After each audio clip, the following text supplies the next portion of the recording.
Hello friends, welcome to my channel. ఇంకా అనామికనైతే ఇంట్లో అందరూ తిడుతూ ఉంటారు. దీంతో అనామిక, విన్నారా అమ్మ, విన్నారా నాన్న, ఇది ఈ దుగ్గిరాల ఫ్యామిలీలో మీ కూతురు వెలగబెట్టే కాపురం. ఇక్కడ నేను ఎంత సంతోషంగా ఉన్నారో మీరే చూసారు కదా అని అంటుంది.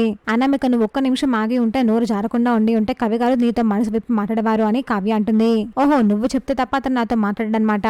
ఎంతైనా తను మనసుపడ్డ అమ్మాయికి అక్కవి కదా, నీ మాట బాగానే వింటాడు కదా అని అనామిక అంటుంది. నా కాపురం బాగుండాలి అని నాకు నచ్చ చెప్పిన మా వదిలనే ఎలా మాట్లాడుతుందో చూడండి అని కళ్యాణ్ సీరియస్ అవుతాడు.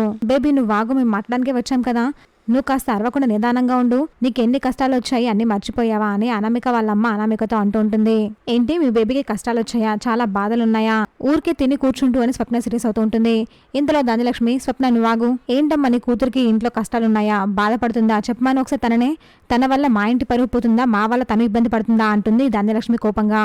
దీనికి అనామిక వాళ్ళ పేరెంట్స్ అలాగే చూస్తూ ఉంటారు. చూసాక ఫ్రెండ్స్, మరి ఏం జరగబోతుందో. ఇలాంటి జెన్యూన్ అండ్ అప్డేట్స్ కోసం మా వీడియోకి లైక్ చేసి ఛానల్ సబ్స్క్రైబ్ చేసుకోండి.